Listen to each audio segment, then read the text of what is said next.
Welcome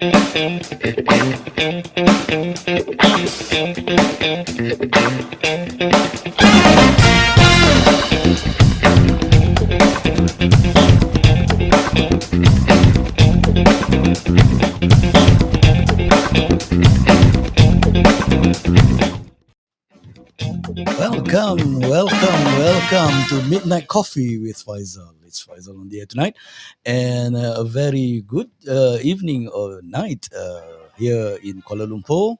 It's 12:02, and as usual, I will be running a live stream with my guest on the Midnight Coffee. Yeah.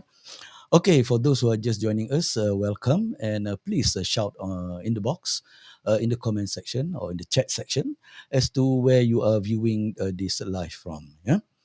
Okay, let's take first things first. Basically, my name is Faisal. Yeah, I am doing this midnight coffee, talking to ordinary people that are taking extraordinary actions. So most of my guests, they are either have gone through a lot of challenges, either in their professional or in their personal life. Yeah, going through challenges and managing their projects. So, who am I?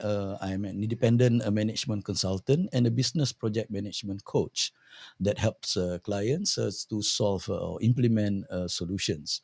Why I say business project management is that many times when I introduce myself as a project manager or project leader or project management coach, many thought that I come from a construction industry or facilities management or real estate development or even IT. Yeah. So basically, they are not wrong. Yeah, they are not wrong because project management basically starts during that era of scientific management when we talk about theory, the evolution of management theory. Yeah. So project management is taking a center stage now. Before pandemic, we are talking about companies trying to transform themselves and using project management approach to manage their change initiatives. Yeah, and it has been there for a very long time. But pandemic, where and the whole world was affected by it in the 2019, 2020. Yeah, where the whole world seems to stood still at that point of time. Yeah, business are looking at a new way of going out to look for revenue and all those things. So majority of the organization, big or small, is trying to stay afloat. Yeah, trying to stay afloat by looking at new new business model. Yeah, so business model is trying to break the norm, trying to look at the new customer base and new way of delivery and all those things. So uh, business model is good, but we have to also support the new business model with the new management model. Yeah, management model that is more agile and more adaptive to all those changes that is occurring during the pandemic. And truly, project management truly provide organization with a platform, with tools, with methodology, with approach to move organization to run it in a new way, because you cannot have a new business model while treating your business as usual or BAU. There is no more BAU. Even most of us now are living the new norms. Yeah, we are living the new norms. In fact, it was a new norm in 2020. When you talk about 2021, it is the next norm. This is the norm now. Yeah, the new norm is becoming the norm. And sadly to say, I read it somewhere that there are new variant coming out from Africa. Yeah, so when you talk about the new variant, then we can expect that there will be another wave. Yeah, another wave of cases, or maybe lockdown in certain areas. Yeah, so what is the next norm? Yeah, the next norm may be different from how we are running it today. But glad to hear that the whole world, throughout the whole world, Vaccination is going on very well, except you have people that is protesting against vaccination and all those things. I leave it to them, and I leave it to other. I leave it to them to discuss and debate on that. Yeah, but what I'm trying to get at is that project management provide organization with a new way of doing things. Yeah, so when we talk about change, yeah, a lot of people say that the transformation, change, and all those things is something that is easily uttered. You can hear people are talking about change, transformation, and all those things. But how easy is it to be implemented? Yeah, my my consulting work with major organizations across some 35 years. Yeah, in project environment. Um I find that across the globe, yeah, implementing change or implementing transformation initiative is a big challenge, and majority of the change, yeah, whether it's successful or failure, focus on people or centered on people. So that is why there's a quote that says that you take care of the people, the project will take care of itself. Yeah. So when you talk about change within the people, like people development and all those things, change will only happen if you, a person, individual, wants to change. Yeah. If we don't want to change, no matter how much initiatives that has been done, no matter how much training or development being put in, and if the individual itself herself or himself doesn't want to change, nothing will happen. Yeah, and that is why the word act come into place. What does word act? Act is actually an acronym. Yeah, act is actually an acronym. ACT, action, change things.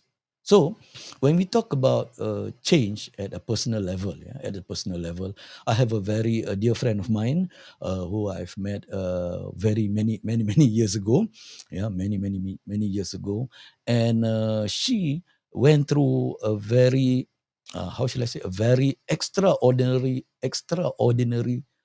personal change in both her personal and also her professional career. Yeah, and a very young lady. I admire her very much, and I'm doing live streaming, and I'm glad and that she has accepted to be one of my guests tonight. And then I would like her to share her insights and what are the challenges and what are the key decisions that she has to take in transforming or in acting the change itself, implementing the change itself. Yeah, I won't take too much of the time, and I would like to bring her on board. And with that, I will bring Dr. Zahira on board. Yeah, Dr. Zahira. Hello, Dr. Zahira. How are you? Hi, Dr. Faisal. Yeah, I'm great. Thank you very much. Hope you're well as well. Um, yeah, so it's currently around 4 o'clock in the UK. Yeah, around 4 o'clock in the UK. So, yeah, all good. It's really cold at the minute because it's snowing outside literally right Oh, now. really? Yeah, Wow, wow, wow, wow, wow. Thank you for willing to come on board. Willing to come on board, Zahira. I know it's you are in UK, and I know it's a 4:10 on Saturday, while here we are now is a 12 10 minutes past midnight on Sunday morning. Actually. So, tell me about yourself, Zahira. Share with okay. the viewers as to who you are and uh, your whatever that you are doing there. Sure, sure. First of all, thank you very much for having me on the show. It's a real pleasure to be here and to be able, to be given the opportunity to share my story. I am Dr. Zahirah Azizi. I'm a senior lecturer in Northumbria University. I'm also the program leader for the Quantity Surveying undergraduate program. So, I,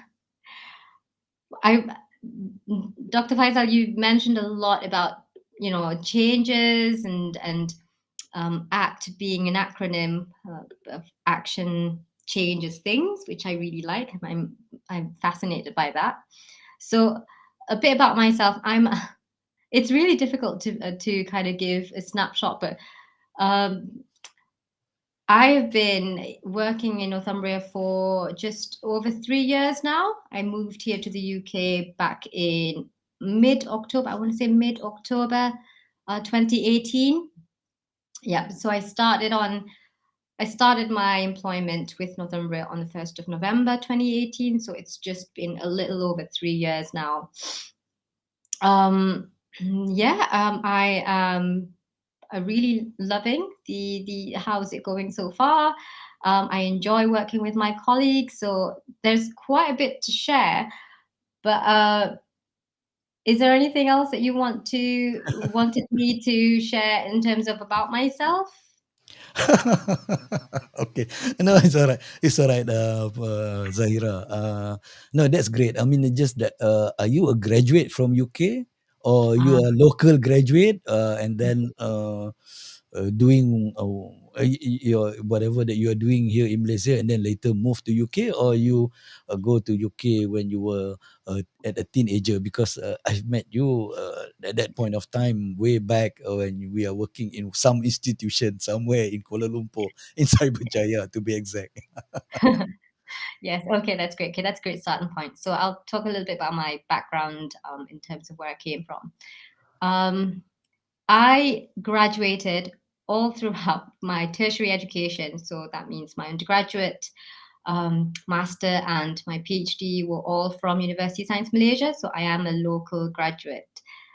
You might notice that my English is a little different, but that's only because I grew up here in Newcastle. So many moons ago, my dad, back in well, at the time, a lot of Malaysians were studying abroad. So he studied abroad. He did his PhD right here in Newcastle-upon-Tyne.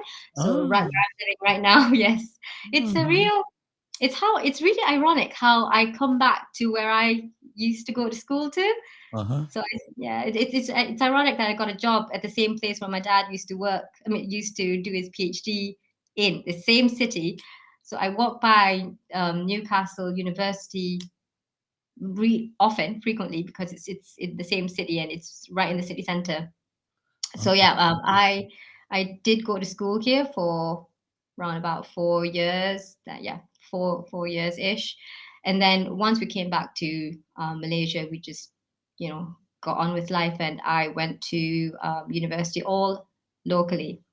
Ah, okay, okay. Yeah, So that which means is you graduated from local university with your degree, and then you did your masters also in Malaysia, hmm and then you did your PhD also in Malaysia.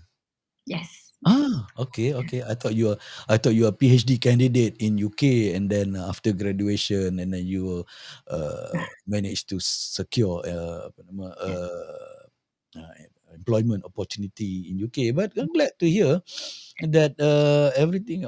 Although you spent some time growing up in Newcastle, because your dad was doing his PhD there, then you come back to Malaysia, and then you continue your study, and then now you're going back to Newcastle, where your the place And where it's your dad is. really funny.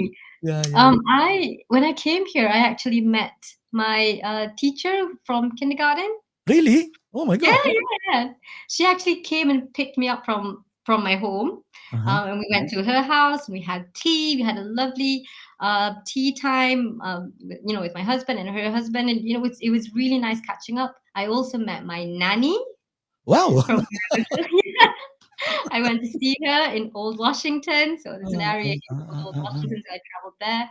We had lunch together, we caught up with each other. Then obviously the pandemic happened, and we haven't, because they're old. So obviously, they're shielding.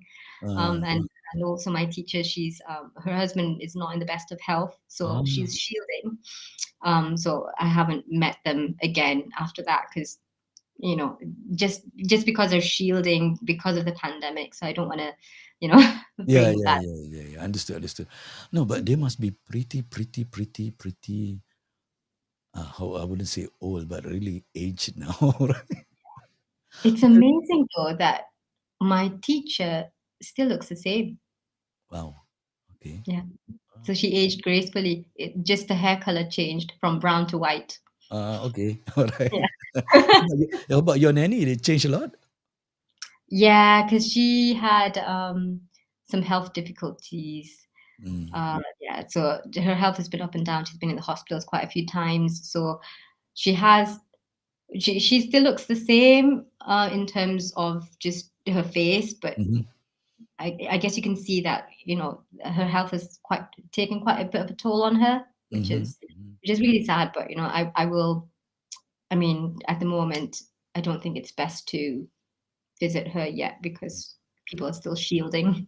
Okay, no worries, no worries. How's the weather? I mean, usually the British and the Irish they like to talk about the weather. So what's the weather like in Newcastle upon Tyne right now? Because it's Yeah. very what you call it, humid and hot in Malaysia right now. Yeah.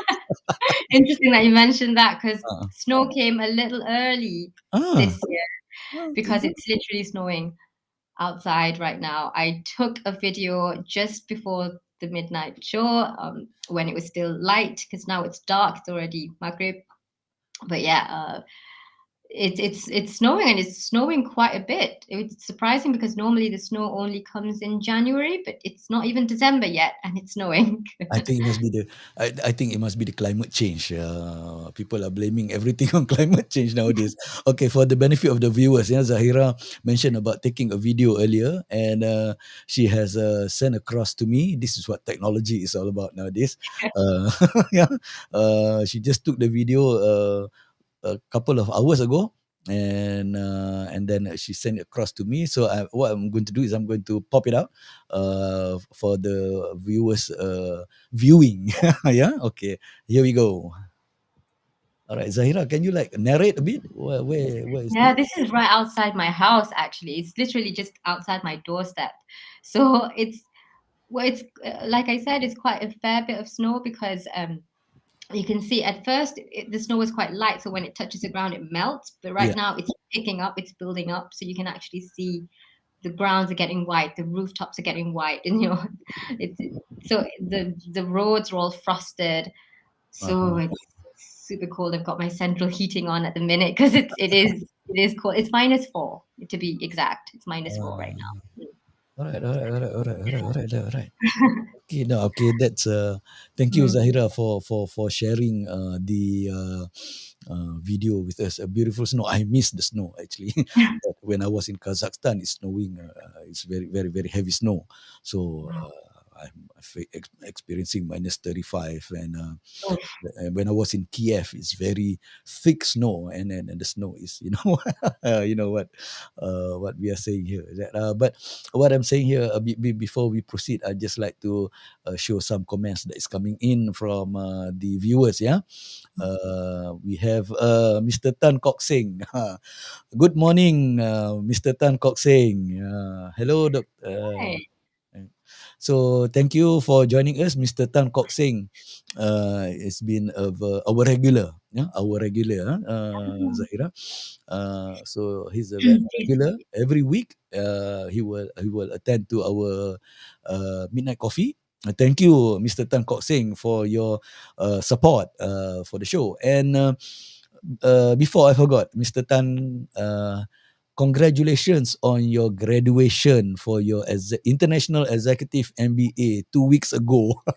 Oh, wow. Ah, yes, Mr. Tan Kok Sing, yeah, graduated the international executive MBA. Uh, 2 weeks ago in Cyberjaya. Thank you, Mr. Tan. And okay, Farah Faisal again, another regular with us. Beautiful snow, yes, snow is always beautiful. But Zahira and I would agree that the first 2 days is beautiful, but a week later, say what the hell am I doing here? After that, you're like, oh, come on, move on, move on. Yeah. And we also have Putri Fariza giving a smiley and a love sign. Okay. Thank you Hello. for coming to the show, and hope you enjoy the rest of the evening. Yeah. Okay. Zahira.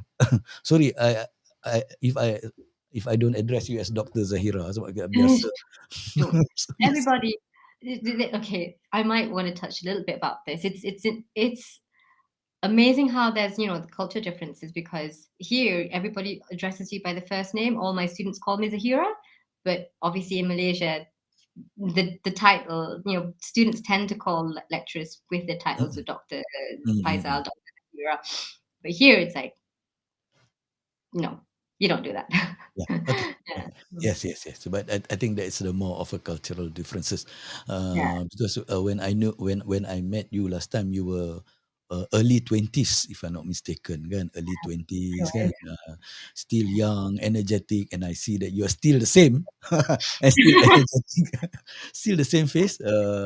Have not changed much, and then still energetic, and then you are now in Newcastle-upon-Tyne. Wow, that's 12 hours different, or no, sorry, 8 hours difference from us, right? It depends on the time, daylight saving and all those things. Yes. And you also sent across a couple of videos about Mhm. the work and all those things, and for the viewers, yeah, for the viewers who are joining us, may I share the Newcastle city that Yeah, you sure. just you also just shot it in this afternoon, right? Yeah. Before the snow, right? Okay. Yes. Yes. So Yes. let's view for the viewers. Let's view the Newcastle city before the evening snow. So this was taken in the morning. In the Uh, morning. in the morning. Okay, Mhm. let's roll.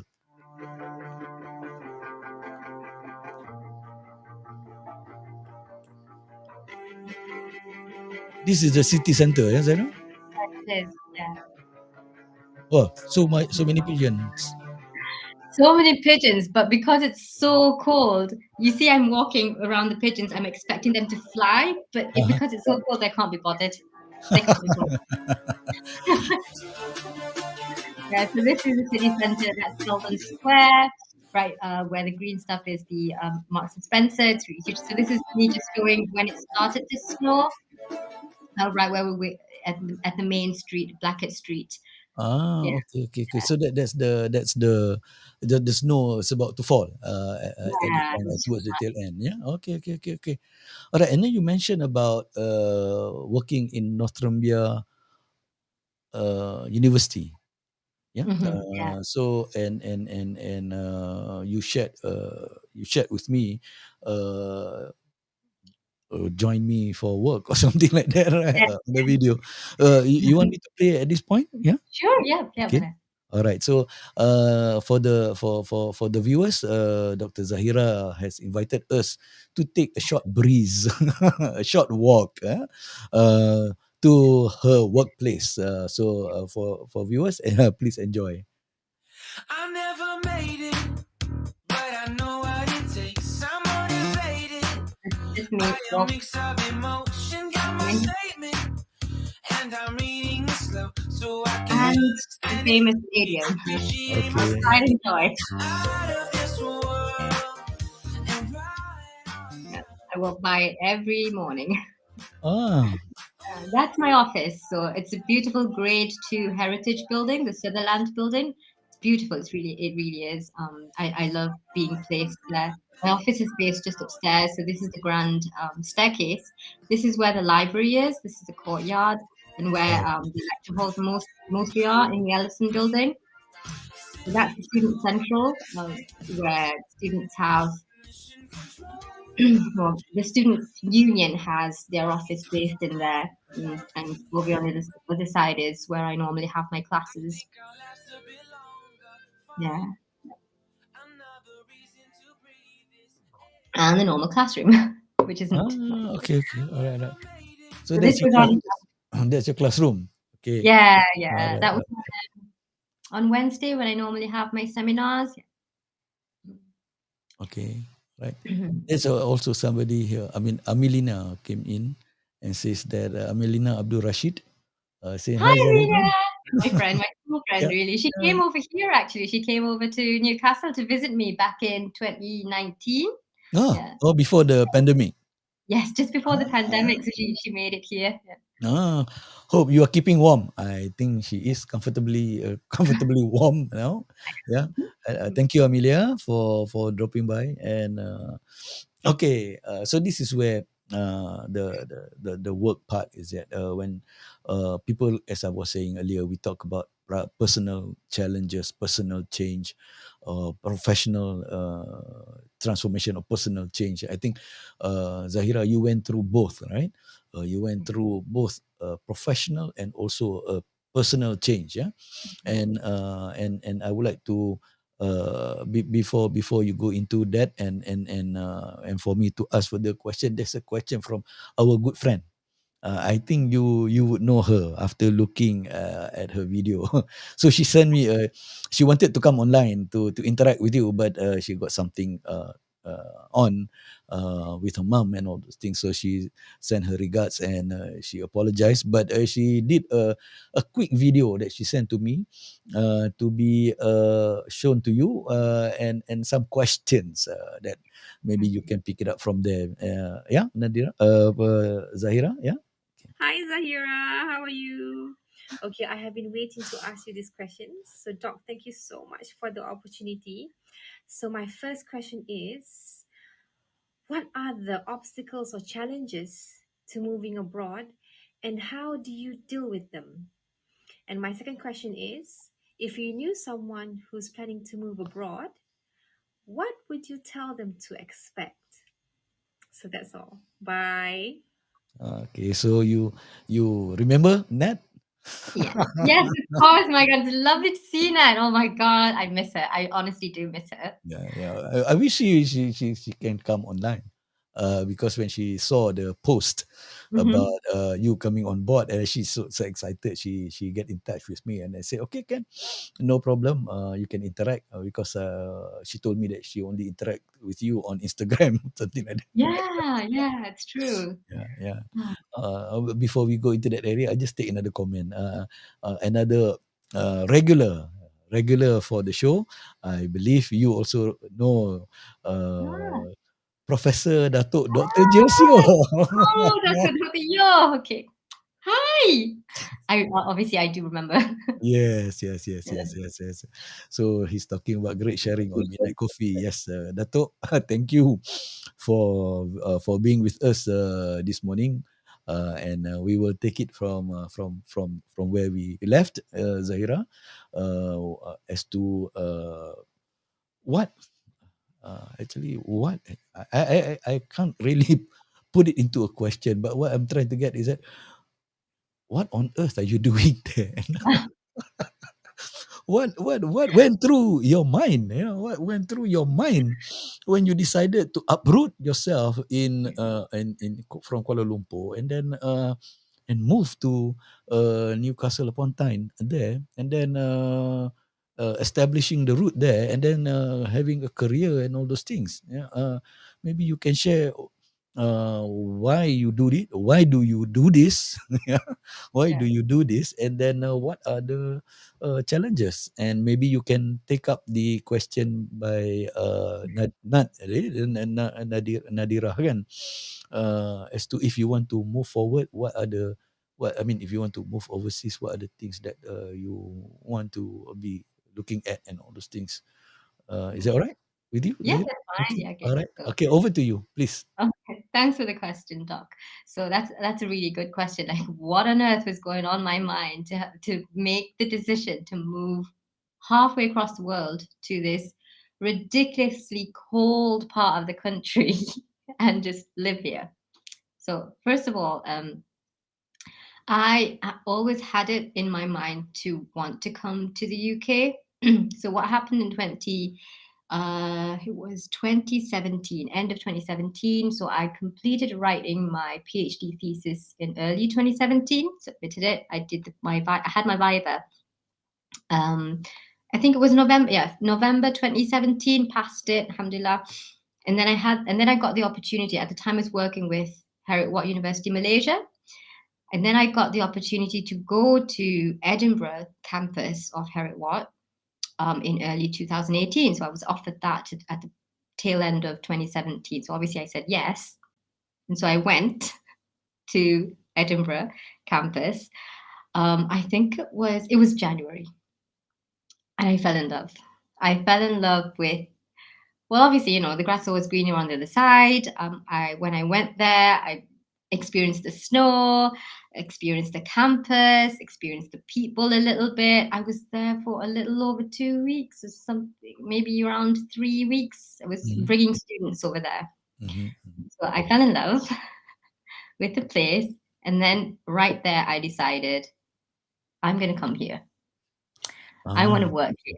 Yeah, that's when I decided. But then again, I've always wanted one of the things in my bucket list. I've got a whole list of things. It's didn't we all? Everyone of us have a full list of bucket list, but it stays in the bucket.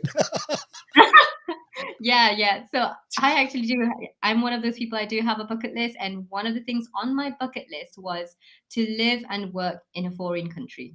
Ah, okay. Yeah, that was one of the things on my bucket list. But I always knew that doors of opportunity will only open once I get my PhD.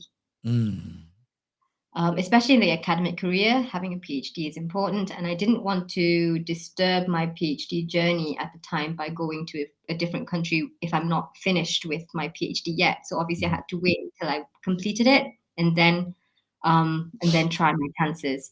So coming back from the UK, from Edinburgh, from that trip, I made up my mind. I'm like, okay, I want to apply.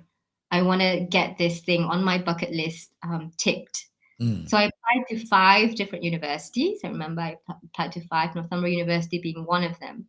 And actually, the last one to respond, the Mm. first 4 responded with a rejection. They said they couldn't take my application forward. And I'm like, oh, okay, so, maybe I'm not, I'm not there yet. So that is key. It's fine. Like, I thought, okay, the 5th one, it's going to be the same as the other 4 for sure. But then, no, it wasn't. Mm. Yeah, I was surprised that they came back to me and said they wanted to interview me. So we went for the interview. I think it was around March. It was just an online interview like this, and then I passed that, and then they offered me to go second interview, and all of that happened. So obviously, I got the job. So yeah, it was mostly driven by 2 things. It was my bucket list, and, that I created a long time ago, and secondly, the opportunity to go to Edinburgh and experience the place and everything made me um, want to try my chances to get into the UK. And at the time, I thought I was working with her at What University Malaysia, and I thought, well, if I want to expand my career beyond this, um, after getting my PhD, then I've got to move abroad. I've got to, build up my profile. Having that international experience on my CV would help me advance my career. Mm. So that was a big motivation for me to apply. Mm. Yeah, that was what's going on in my head at the time. That was what. No, but they're so determined. That means it requires a conviction, for you to move over. I'm trying to. Okay, everybody has a bucket list. Even I have a bucket list. And then we have our motivation and all those things. Like we want to have an impressive dossier. Having all those working overseas and all those things. But what actually drive you to go there? Apart from the wish list, and then the putting in the work experience, because it's uprooting yourself. I know. I mean, you spent the early years of your childhood in Newcastle, kan?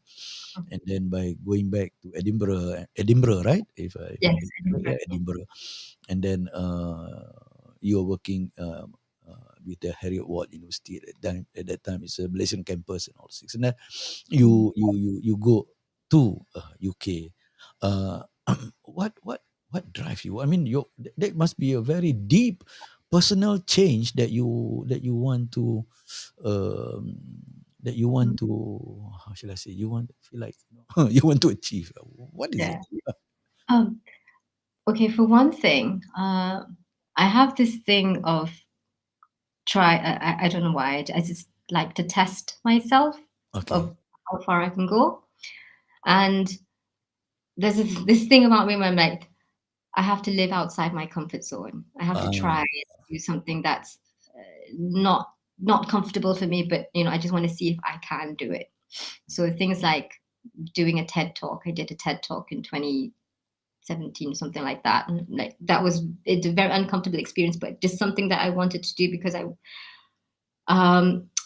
it was in my bucket list. It was like oh, a that determination. talk, that talk is no joke, you know.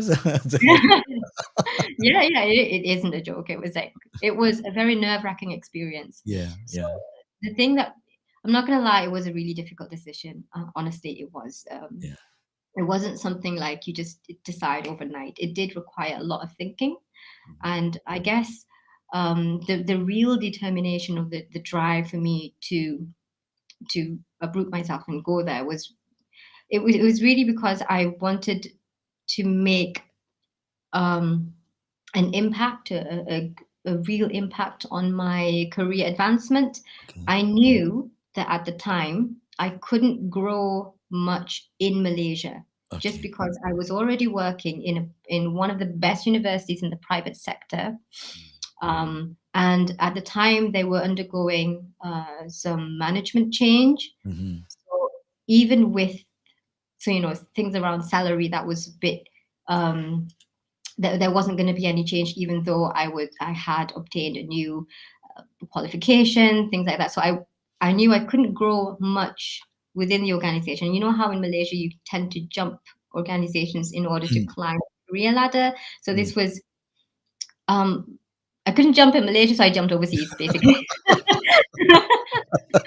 No, Yeah. I mean you're talking about jumping. People jump organization, company to company, but still within the country. I mean, within the state or within Malaysia. But you this time around, you're not just jumping. You are actually quantum leap to UK. Yeah. You're right. I did. Yeah. It's Yeah. the reason why I ask you, and the reason why I want you to share is that I'm coaching this young talent, young executives, and I enjoy coaching and talking to these young people, because this is a time for them to make a difference in their life, you know, rather than wait until when they are committed with housing loan, car loan, getting married, blah blah blah blah blah, and all those things, you know. And some of those executive that I've been coaching, I mean, currently still coaching, they are still, I mean, about your age when I first met you many years ago, right? So these are the things that I want to carry across for you. I mean, for you to share, and maybe for them, because I've asked them to join in, and I'm seeing that we have some viewers here with, but they don't identify themselves. But does not matter. But I want them to see that the to view, and to also to listen to people who dare to make the difference. And then we are all just ordinary people. It's just that we are willing to take that extraordinary actions, like what I mean. That's the motive of my show. Yeah. uh, my talk show is talking to ordinary people who are still struggling within the corporate world, or still struggling in working in the organization, you know, and want to make that extraordinary action for them to excel. Mhm. Yeah. Maybe you can share, I mean, the challenges that you face. I mean, a part of making decision, yes, I can empathize with you, yeah. Making that decision can be a very, it's a major decision, it's not a small decision. But what are the challenges that you face, I mean, here in Malaysia, and also going there into the UK, if you can share with us, so Sure. that, yeah. Well, good thing that you mentioned about being young at the time. So that this was 3 years back. I was just turning 30. You Um, don't have to disclose your age, it's all right. well, well, now Oh, now you alright. know. Okay. So uh, that was the thing. That what was going through my mind at the time was like, if I don't do it now, when else am I going to do it? At the time, Mhm. I wasn't yet married. I wasn't. We don't have children at the moment. So it was an opportune time. It is an opportune time to make that move, because if once you're tied down with lots more commitments, and don't get me wrong, I did have quite a bit of commitment at the time, Mm. but it's about, is it worth the trade-off? Like, if I sacrifice all these commitments for what I want, like for benefits in the future, then if that's worthwhile, Mm. really grab it, because opportunities don't come all the time. Yeah. Yeah. So that was what was a key thing. But like you said, there were lots of challenges involved in that decision making process. Okay. Yeah, because uh, it was a huge decision. I remember being sat down in, it was a Starbucks cafe. Me and my now husband had this long conversation to decide what was the best way forward for the both of us, because it would mean that both of us would have to kind of restart in a whole new country, and there So that are means, many challenges. so that means you're married in Malaysia or you're married in Newcastle? We married in Malaysia, but Ah, just okay. All right. before just before moving here. So Ah, it was, Alhamdulillah. Yeah. yeah, yeah, and it was, well, it was um, it was a decision that we took together to move here, because to uproot ourselves, obviously it's a big decision, and but my husband came and joined me later in 2019, so I had to live alone for a little while, and then he came over and joined me, and then we started our lives together. So Mm, alhamdulillah. around challenges, there are quite a number of challenges. The number one challenge, I would say, is the weather. Okay. Yeah, Okay. it's, well, but some people might like the cold. Don't get me wrong, I don't tolerate with the cold very well. So I do get cold really easily, and especially at the time I was moving, when I moved, from humid Malaysia to cold Newcastle, it was Mm. in mid-October. So you can imagine it was like the tail end of autumn. So it was really cold. It was yeah, and then a few months after, it was like snowing, and it's dreadfully cold. So it took me a while to kind of adjust to the weather, and even now, I mean, nobody likes the cold. Really? If you're living, yeah, the locals don't like the cold. Yeah, of course, of course, of course, of course, of course.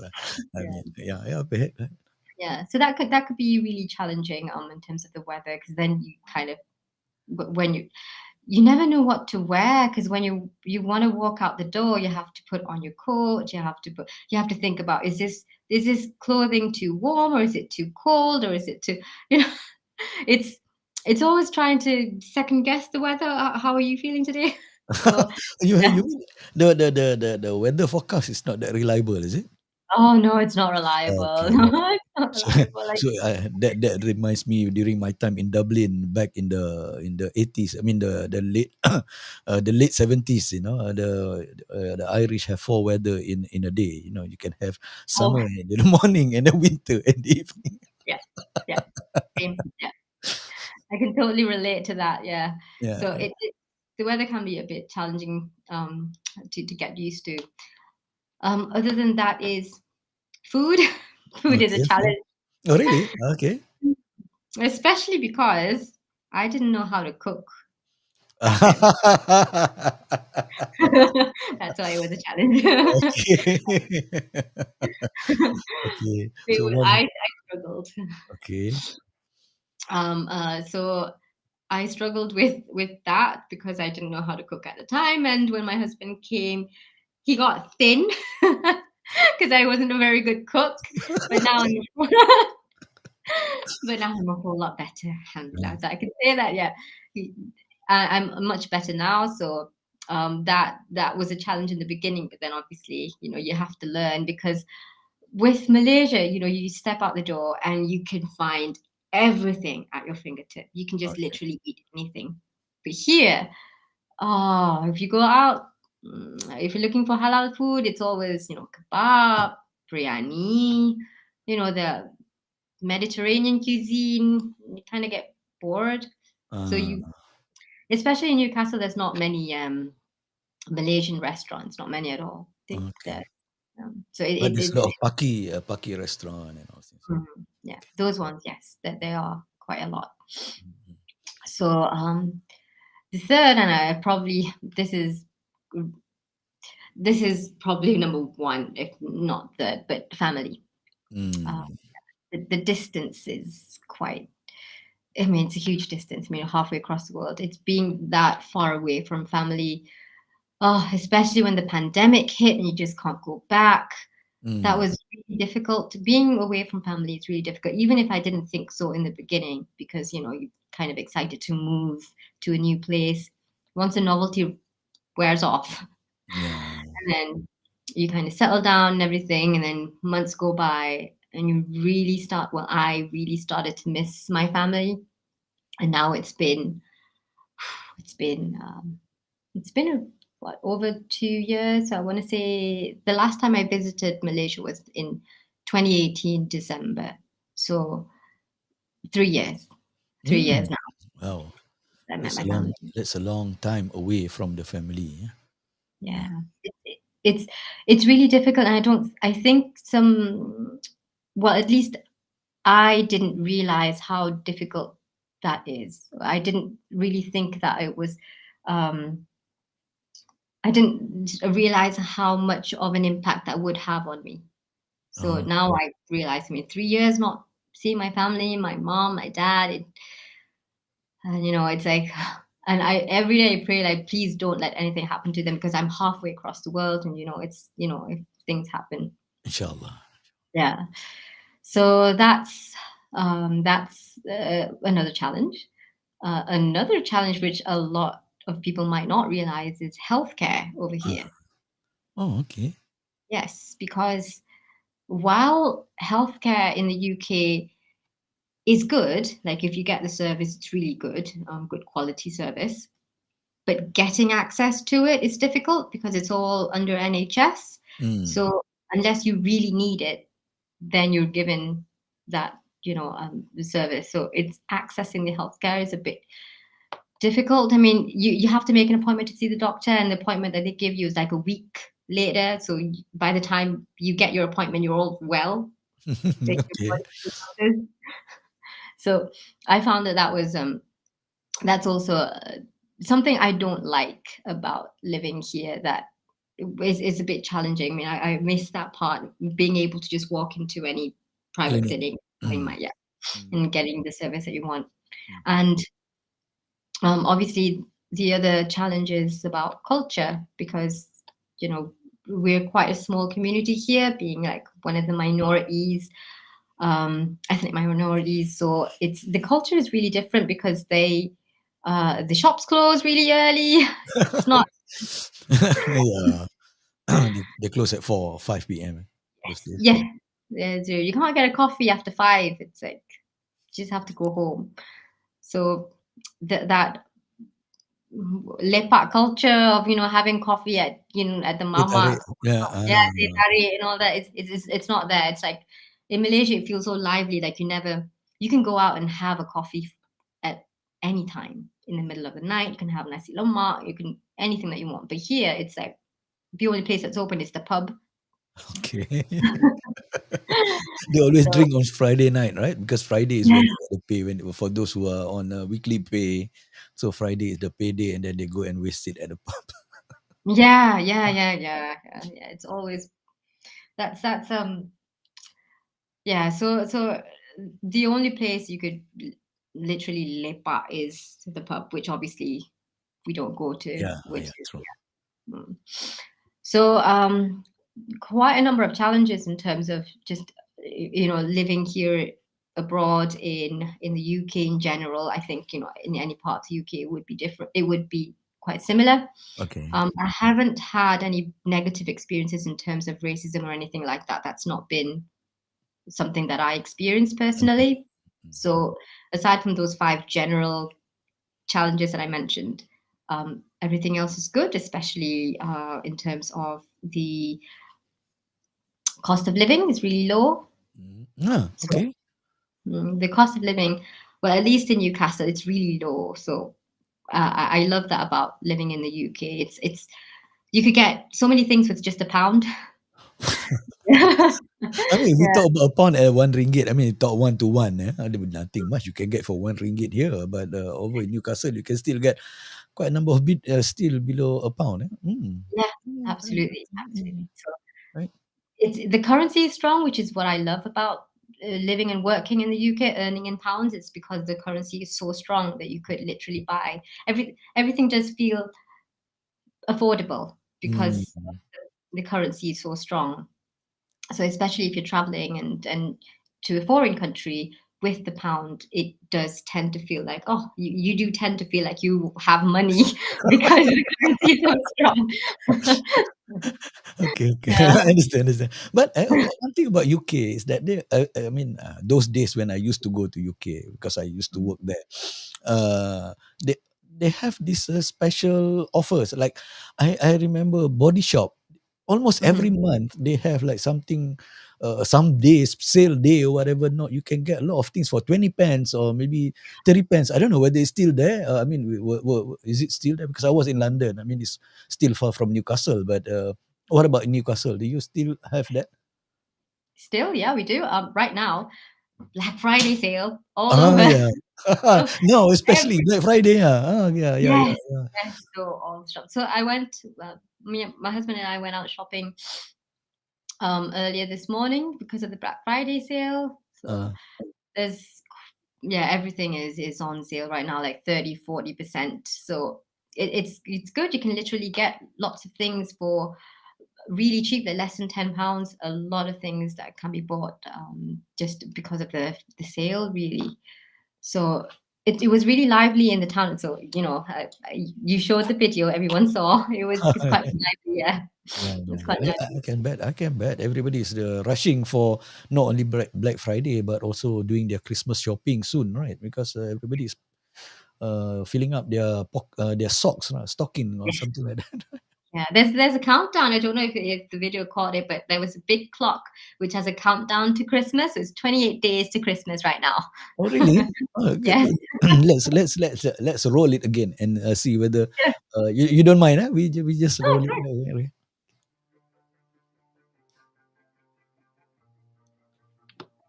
Just tell me when to stop. Yeah, okay. It's not this area. This is where the pigeons were, and they didn't want to fly because it was too cold. But I think right after this is where I showed Northumberland Street is our shopping street. This is Northumberland Street. It's the Okay. shopping street. Yeah. So this is where everyone does their shopping, and it's it's kind of like Oxford Street if it's in London. So there, 28 Ah. days Christmas. Oh, okay. Alright, alright, alright, alright, alright, alright, alright. No, I tried to pause it just now, but suddenly it goes. Oh, it didn't Have we pause. missed it? No, it was just there, just at the end where the big clock was showing when Eldon Square came on. Just right Ah, here. there, 28. Okay, okay. Alright, alright, alright, alright, alright. Yes, yes, yes, yes, yes, yeah. Alright. So you have a countdown to Christmas. Interesting. Yeah, yeah. Interesting, The Christmas interesting. market will be starting, I believe, on the 1st of December. Uh-huh. So that would be very nice. The Yeah. the Christmas market is lovely. All right. Okay, can I take some of the comments that is coming in, Zahira? Yeah. Yeah. Uh, Dato again. Yeah, okay. Dato is saying, congratulations and great to you, Dr. Zahira, making great footprints no matter where you are. Wow. So Thank you, Dato. Thank you. Dato is always man with words. Thanks so And much. there's Suhaimi. Suhaimi is one of the executive that I was mentioning earlier, that I'm coaching them, yeah, to become, Mm. I mean, to become more effective leaders, and then to go up the corporate ladder and all things. So he's one of my coachee in terms of the project and all those things. And he says that he's already committed.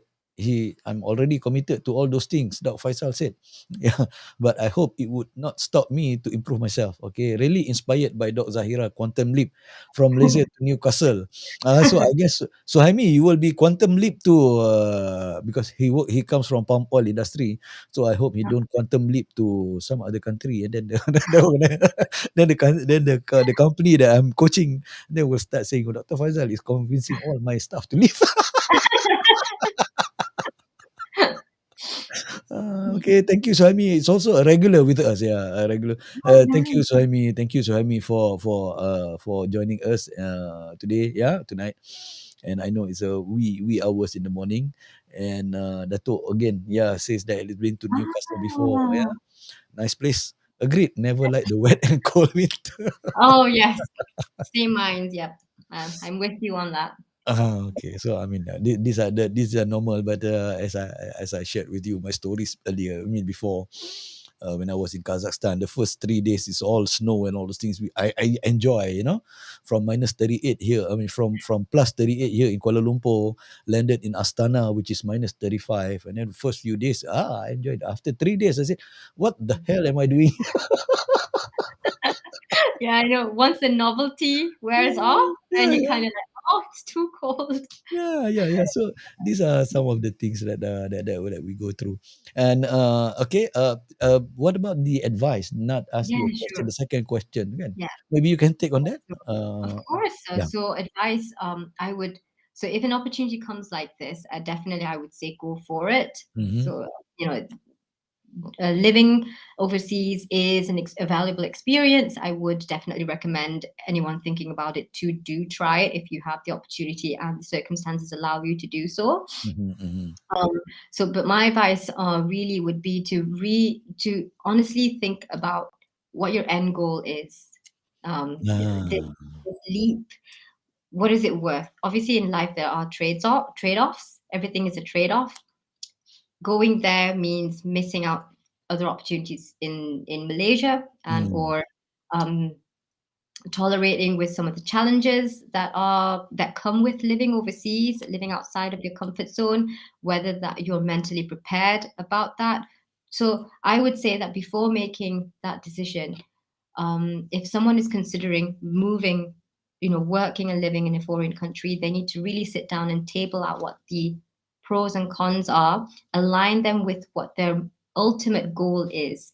Why are you making this move? That's the Oh. question that you need to ask yourself. Like, is it worth the move? Because uprooting yourself from your own country and living in a foreign country is a very big decision. It will have an impact on all aspects of your life. And those impacts need to be fully considered before that decision is made. So, talk to your family, talk to your partner.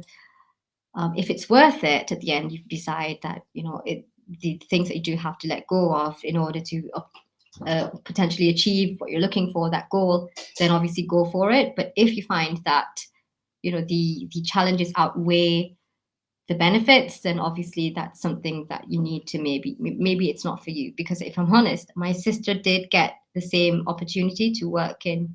She got the offer to work in Northumbria University as well as a senior lecturer. She was offered that in 2019, I want to say, yeah, before the pandemic hit. Mhm. But she turned the offer down because when she sat down with her husband and they thought about all the pros and cons of this decision of making the move, they found that the challenges outweighed the benefits for them Mm. for their own personal reasons. They had, personal things going on, so they decided to turn down the offer. So it's never, there's no right or wrong to it. But if someone is thinking about making that decision, then definitely these are the things that they do need to consider. Okay, so it's just not like, okay, I've got an offer, I'm jumping off, I go onto a quantum transporter, press a button, shoot, I go to Yeah, Northumbria, no, yeah. So that means there's a lot of things to consider, yeah. a Things to lot. consider, Yeah, yeah, yeah. yeah. Okay. And I guess sorry, sorry. Sorry, go ahead. I guess it's different for everybody. It might work for some people, it might not work for others, Mhm. which is why those circumstances and those impacts on your life will have to be fully thought of and, listed down before that decision is made, because, it might work for you, it might not. Mm. But you did mention something just now. You have to have not only the physical strength, but also the mental strength. Yeah, I think, I mean, whoever wants to nod, if you are listening, because you've posted the question, if somebody wants to move abroad and all those things, apart from the circumstances that you mentioned just now, the family part and family component and all those things. Um, you have to have, that means you have a real, you have to have a real conviction to the goal, to the purpose, as to Yeah. why you want to go there. I mean, you are very clear, Zahira, you are very clear as to what you want to do, your higher purpose, that means why you want to go there. And then you table it out, and alhamdulillah, all those, I think a lot of people, the family usually supportive. It's just that the distance family, the aunties, the uncle will start saying, susah lah nak jumpa raya lah, blah blah blah blah. But most of the immediate family would be supportive. That's what most of the people that I have interviewed. Yeah.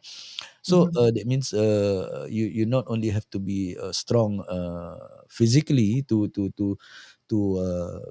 to go through the gust, the snow, the wind, and all those things, and the bad weather, but also you have to have a strong mental faculty. I mean, the mental state has to be also strong to really make that decision and move forward to go there. So, but you have hit the key point just now.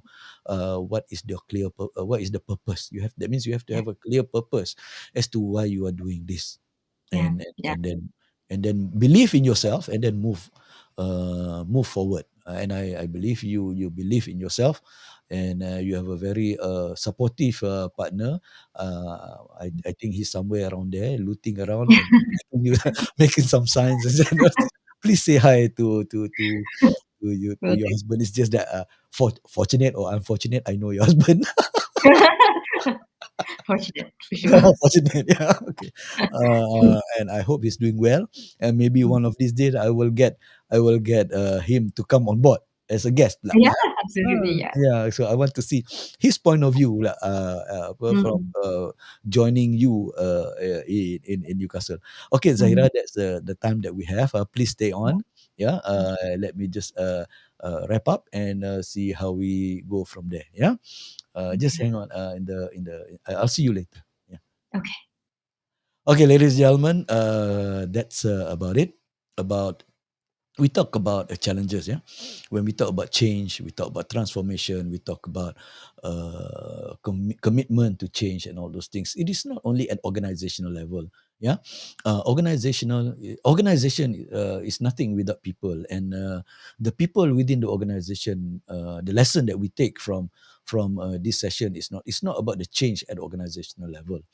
Is the change within the people within that makes up the organization. If everyone clear of the purpose, the purpose of change, as to why the change needs to be done, and everybody is clear of the vision and mission, and everybody clear of the plan, then everybody will be committed and be how shall I say, stretch themselves, yeah, will stretch themselves to meet the desired outcome, to reach the whole intent and purpose of the transformation. So that's the key message that I take from Zahira, is that you have to be very clear as to what you want to do, where you want to go, chart out a plan, and then engage with your stakeholder in the organization. We talk about engaging stakeholder in personal level. At personal level, you still engage the stakeholders. You talk about your families and all those things, your partner and all those things. So these are the stakeholders that have a stake in the in your change or in your transformation. So organization must engage the stakeholders and make sure that we are clear as to what we want to achieve, how we want to achieve, so that everybody can be very committed to the change. With that, the final words is that before I leave, I would like to say a very blessed Sunday to everyone. Please stay safe. We have not won, or we have, the COVID is still there, it's still real. Please stay safe and follow the SOP, or standard operating procedures, has been advised or set up by the government or relevant ministries, wherever you are. Yeah, please take extra care, because there's so many new variant that is coming out. Take care. Please stay safe and God bless. It's Faisal. I'm signing out from Midnight Coffee.